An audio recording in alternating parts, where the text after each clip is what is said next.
Hello there, Scorpios. I hope you guys are doing well. Um, when I was shuffling out this spread for this month, I saw two images, and your reading is very similar to Cancer's reading because I see, like, with Cancer's reading, I saw like a child at the beach.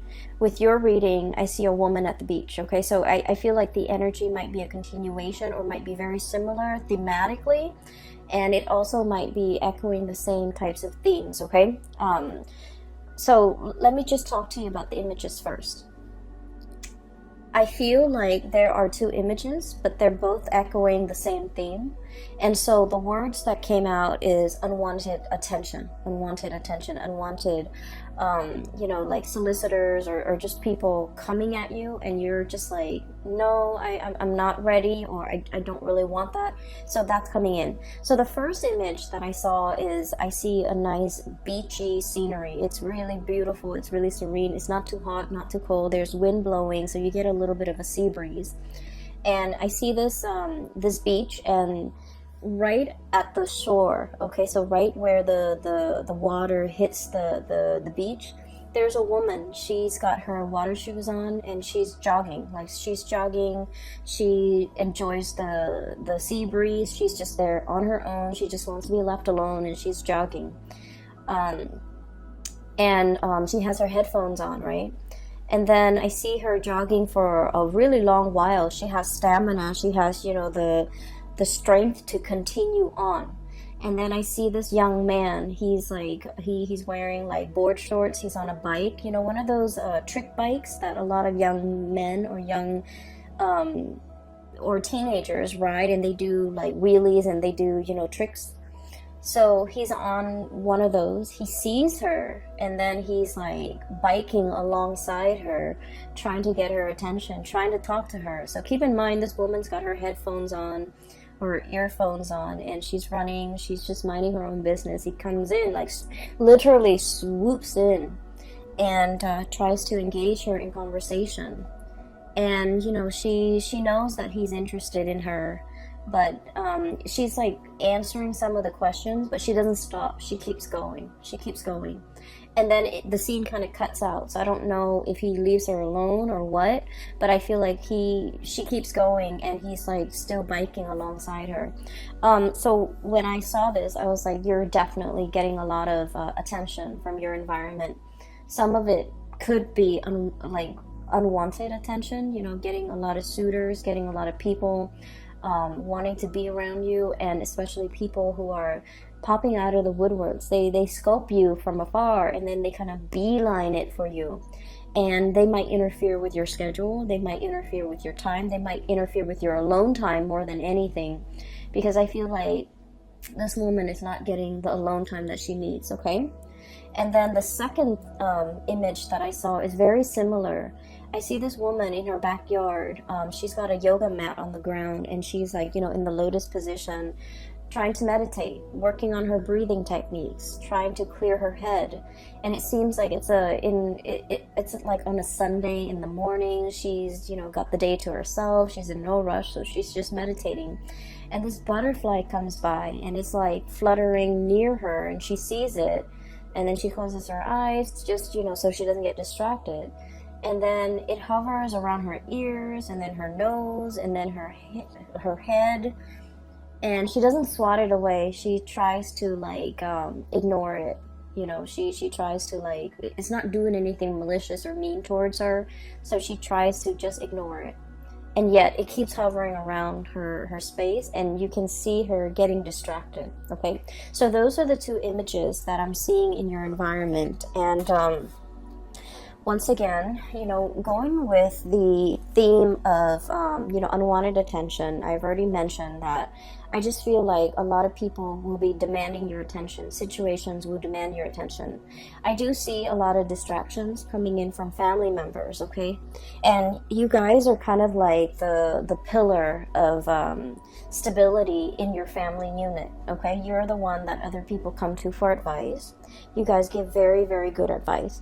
You're the one that people come to when they're in a jam and they need you to somehow bail them out of a tough situation, like literally bailing them out of jail, bailing them out of a crisis. If they have a flat tire, instead of calling AAA or their insurance carrier or, you know, a tow truck, they call you, because you guys are just, they know that you're very dependable and they know you will always be there. So, you know, I feel like some people have no business calling you, but they do, because you're kind of the person that they trust. Okay, so I feel like you do it, you want to help, you want to step in, you want to intervene, and you want to alleviate a situation, because you understand that whoever's calling you, they might not even be family members, but they might not have like anybody else in their world to help them with these things, and so they call you. So in a way, when we're entrusted with responsibilities, or when other people really trust us and they can confide in us and they come to us for advice or for help, it can be very flattering, right? It can feel like, oh, okay, this person really puts their trust in me. It can feel very flattering. It can feel very good. However, if it's a situation where it's not about self-help, it's not about self-sufficiency, it's more about, you know, having a crutch that this person relies on, it can be very detrimental. So I feel like it's really important for you to kind of draw your boundaries. Demarcation, okay, like demarcation comes up.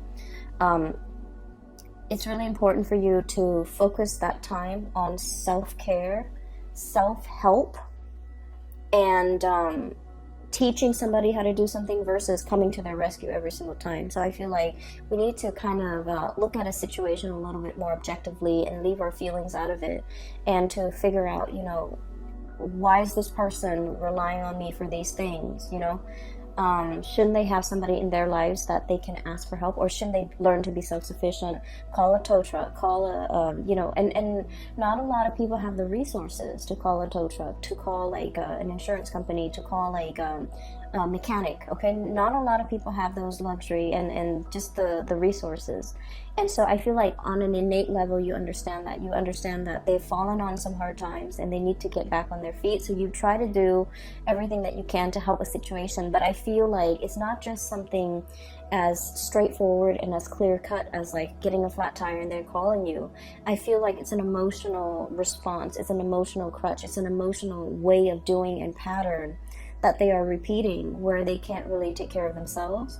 And so they might reach out to you to take care of that part of themselves. Does that make sense? So it's really important to understand the difference when someone is in real dire need versus when somebody is just constantly, you know, have you on speed dial, have you through text messages, constantly reaching out and trying to get that attention, okay? I feel like there was a situation in the past, okay? And every couple of days, this person would be coming into the picture. And I feel like you're, right now, something happened in September, and your lack of response has them very down in the dumps, okay? I have here the Five of Cups. This is a situation where somebody's not able to bring their best to a situation. They come with a lot of drama, with a lot of issues. They're not self-sufficient emotionally and physically, and they're just like constantly relying on other people. And the game gets old, okay? This whole concept about, you know, woe is me, it gets old. And then many people from in their lives, in their social circle, have called it quits. They just can't handle this codependency. And so I feel like you're dealing with somebody who has driven people away, who has fallen on some hard times, emotional hard times. And I feel like, you know, they're constantly reaching out because, you know, their inner circle have seen them have seen their unhealthy behaviors and these patterns, and they're no longer around with these people. And so they're kind of reaching out to you. You might be, you know, the last resort, or you might even be sort of like that emotional crutch, okay? So I feel like you guys are smart enough. Emotionally, you're very, very, very intelligent. And I feel like a lot of the times, out of courtesy, out of just your own sense of like moral duty, I feel, you help people. Even though you know that they're prone to this type of behavior, you help them because you care about them, okay? You don't want to hurt anybody. And I feel like none of this is lost on you. It's like you know what they're about, and you know it's not right, and you know it's not a good behavior, and it's not a good pattern to enable, but you do it because you feel like, okay, they could need this. They could need this favor from me, and it doesn't detract so much from me, but it will help them. And so you do it, not because you're a fool, but because you care about people. And I feel like something has happened where you are putting your guard up, okay? They're coming in, this unicorn, kicking up a cloud of dust, or I'm sorry, this horse, not the unicorn, kicking up a cloud of dust, you know, coming with some type of a calamity. It's always like somebody who's got a lot of drama in their lives. There's always some type of a, there's always some type of a chaos or some type of a time-sensitive issue. Like a lot of drama is what I'm seeing. A lot of hoof beats and drum beats and a lot of noise and calamity in their wake. And I feel like you're sensing that it's coming intuitively. You guys are sensing that there's something coming into the picture. And you're at a point where your guard is up, your walls are up, you're demarcating, you know, that line in the sand. And you're just like, no, I'm here in a state of zen. I need to work on myself. I need to be emotionally present for myself.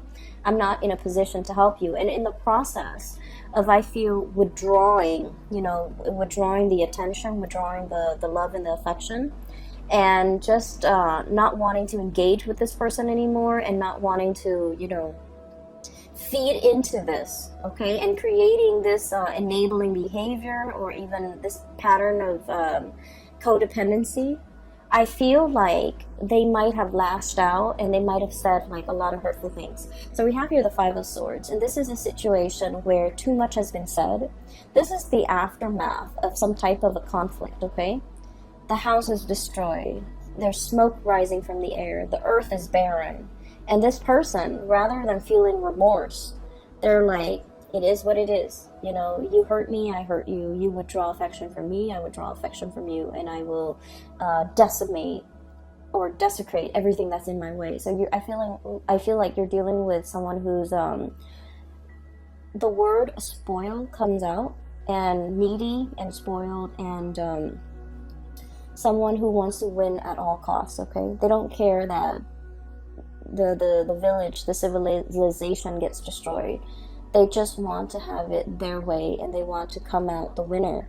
And I feel like there was a situation where you might have withdrew. You might have, you know, cut back on the communication, cut back on that, the enabling that pattern. You drew your mark in the sand.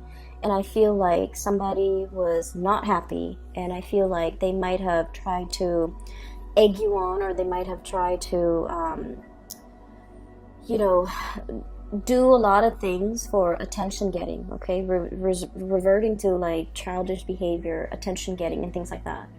And I feel like this isn't somebody who is on the forefront of your world in the month of October, but you're going to hear bits and snippets about them. And I feel like it's going to make you, it's kind of like validation and proof that I'm so glad I withdrew. I'm so glad I'm no longer in it, and I'm so glad that person is no longer in my life. So you're getting some type of validation where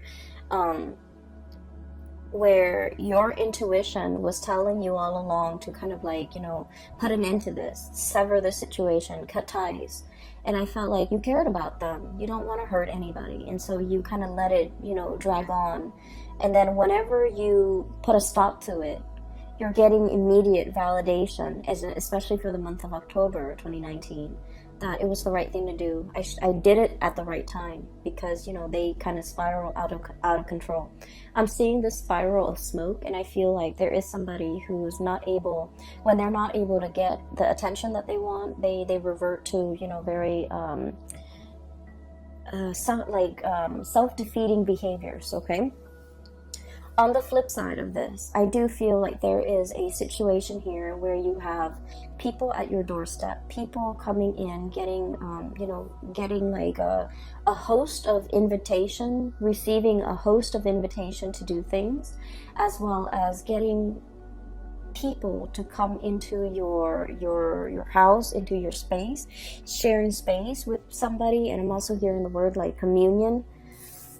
both of these cards, these are wonderful cards. This is about, you know, family, solidarity, and people getting together. And this is about, you know, sharing toys, playing together, as well as sharing, like, you know, having that sense of communion and community with another person. I feel for many of you, this is a significant other that you might be dealing with. And I feel like this is somebody there where there's a lot of reciprocity. Okay, we have here the Ten of Pentacles, which is the apex, emotional groundedness and stability, financial abundance, as well as the Nine of Cups, which is a wish coming true, but also having that emotional abundance and emotional reciprocity with another person. Okay, so these are very positive cards, and these are cards that indicate to me that you might have left somebody else out in the cold in the past, and that person is no longer piercing through your bubble, is what I'm hearing. They're no longer affecting you on an emotional level. You've learned to detach emotionally, and you've learned to kind of like let them be self-sufficient, let them figure things out on their own, let them resolve issues on their own. And as a result of that, you've resurrected these walls in this bubble, and you're taking care of the people that really matter to you, where there's that equal sense of stability and reciprocity. You were dealing with a taker, Scorpios, someone who took from you. And I'm serious when I say, like, every time they come in, there's like some type of a calamity, some type of a situation that they put themselves in. And it could have been prevented, but it was just, you know, choices, decisions that they made to always put themselves into these dire circumstances. And so you had to remove yourself from that energy, and you had to, you know, focus on you and your relationships and the people that matter. And as a result of that, life has been very, very calm, okay? And I want to say as well, Scorpios and I feel like Scorpios, Aquarius, Aries, and Sagittarius in particular, you guys crave a little bit more of an excitement, okay? And that might be why a lot of the times you might seek people who are not very compatible with you, because the opposition and the attraction is very, very strong. And I'm not just talking relationship partners. I mean, like, in all facets of your life, you crave a little bit of excitement. And so I feel like this was an exciting person that was, you know, coming at you with a lot of chaos all the time. And then over time, it ceased to be exciting. It became a burden. And I feel like you've laid down your burden the month of September, or even maybe even before that. You're working on yourself, building up your emotional sense of self and in your financial stability, and things have been going really, really well for you. And I also feel like there's a lot in here, especially for those of you who have recently gotten out of a relationship. This is pretty much, you know, like the two images that I saw, people who are single, who are like, I'm not dating right now, I'm taking a break from dating, I'm working on myself. So there's a lot of like meditation, there's a lot of alone time that you want to spend with yourself. You want to get yourself physically active. You want to get yourself like in shape. You want to take care of yourself. It's not about just, you know, looking good. It's more about like being a whole person, healing yourself from the inside out, eating right, exercising, taking care of yourself, meditating. So taking care of yourself, mind, body, and soul. Okay, we have a recovery phase. We have this as a spiritual breakthrough, realizing areas that might be off kilter or might be off balance, and working on these things, doing a spiritual cleansing, doing a physical cleansing, and cleansing areas of your life that have been blocked. So if you feel like somebody's energy is negative, you're going to not engage with them. If you feel like someone's taking a lot of your time and you don't even have time for yourself, you're choosing not to engage in that way. You're learning to draw boundaries. So this is a lot about self-care, self-work, healing. And I feel like, you know, it doesn't have to be, oh, right after a breakup, then we go on a binge or whatever. This is just, you know, figuring out that I haven't had a lot of time for myself. I've been taking care of too many things. I need some downtime. I'm going to find some downtime. I'm going to make room and prioritize that.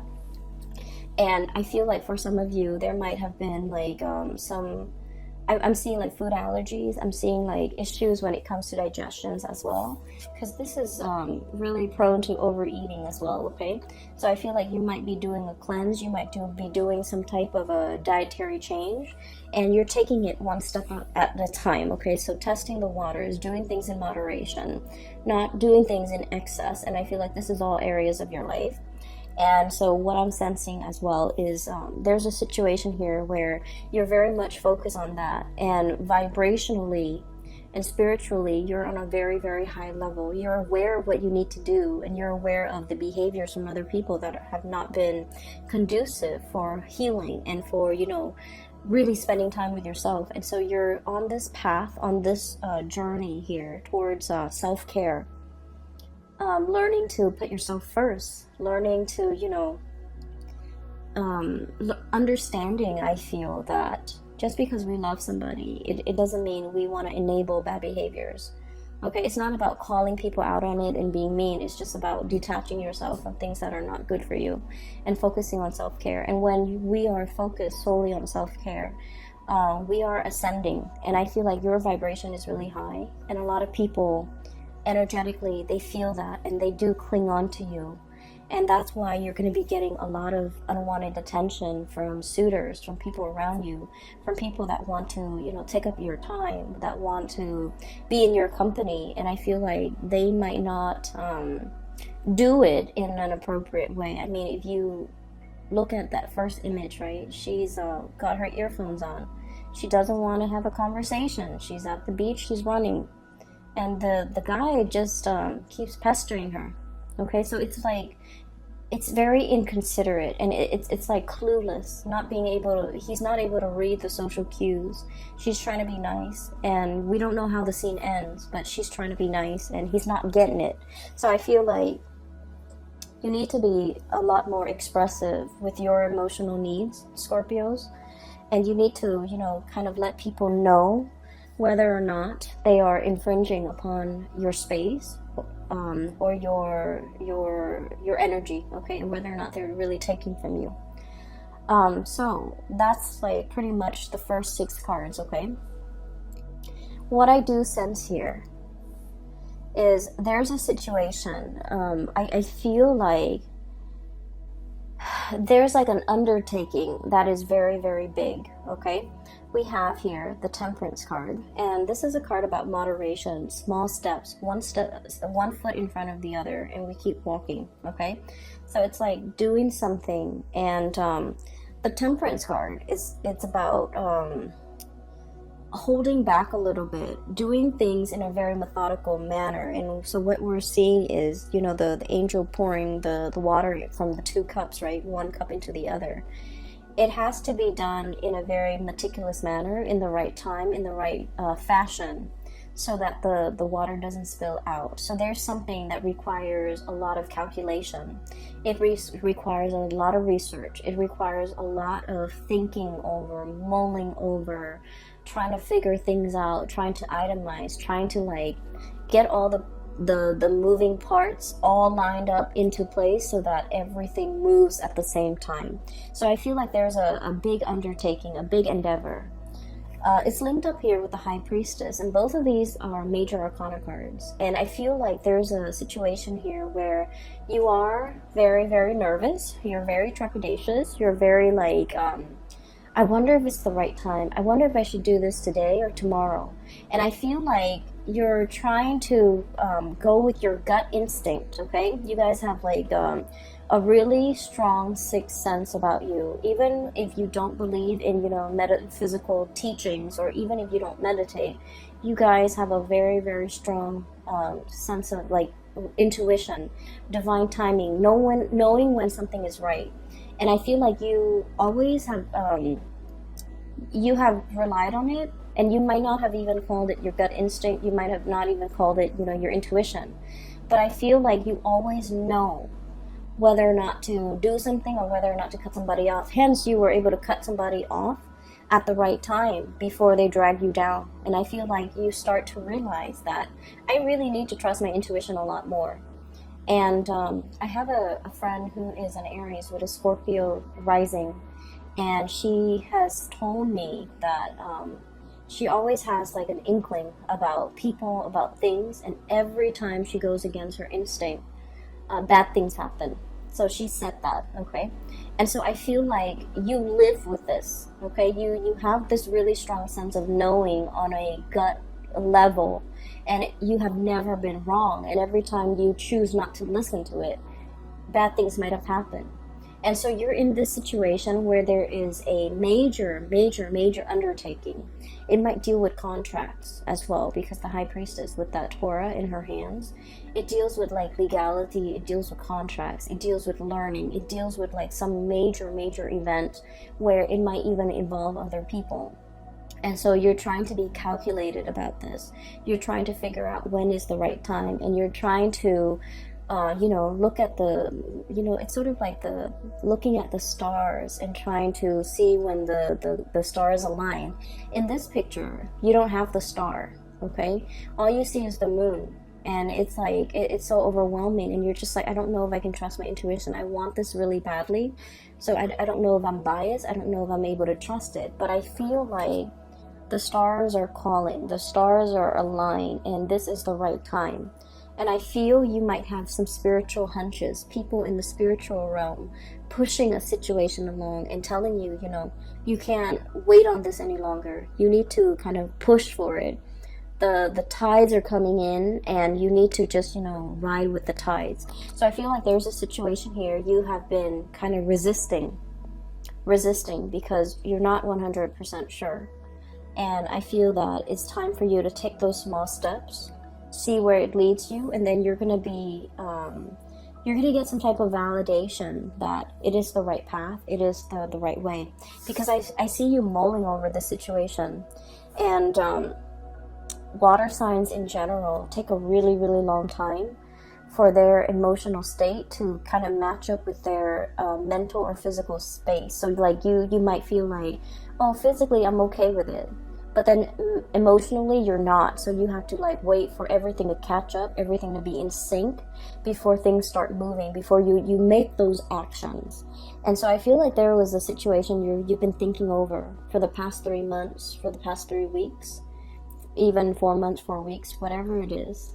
And I feel like it was a weighty decision, okay? A lot of thoughts were weighing on your mind, and you needed some time to take care of all the other areas of your life before you can choose to walk down this path or choose to go forward with this endeavor. And you've been mulling it over, and I'm looking at these bugs, these insects here. It's almost like mothballs, where something is very stale and old and it hasn't been moved around, and it's collecting dust, and then the moths are coming in to eat like the dust and the mites and all of that. So I feel like it's a situation that has been stalled. It hasn't been worked at or dealt with, or a resolution has not been reached. And so it just lingers, it just stagnates. And so I feel like the universe is telling you, one step at a time, make the gesture, okay? Get some air, get out of the house, start moving. Once you start moving, once you take those small steps, it doesn't have to be a giant leap. You're not jumping over a cliff. You're not jumping to the other side of the earthly divide. You're just taking small steps at a time, getting your feet wet, learning new things.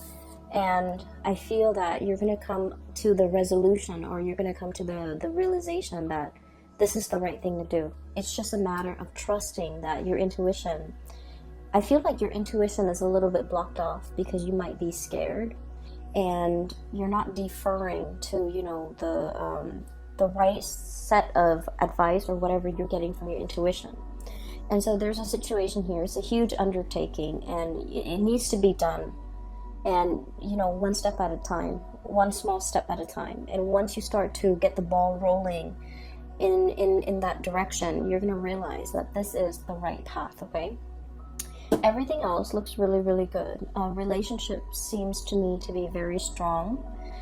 Healing is highly indicated here, and I don't feel like it's healing in a way where it's like somebody broke your heart and you want to heal. I don't sense that. I feel like for many of you, there might have been illnesses or like rehabilitation, and you're recovering from that, okay?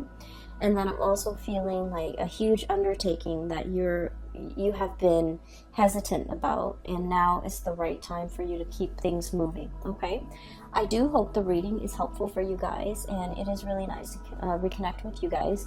For those who have been emailing me, I don't do private readings anymore. I do have a link in the description box for a psychic. She's based out of California. Her name is Bridget. She's phenomenal. If you want a reading, you can click on the link and book a reading directly through her. Okay, I will be back next month. I hope you guys enjoy your October 2019, and I'll see you soon. Bye bye.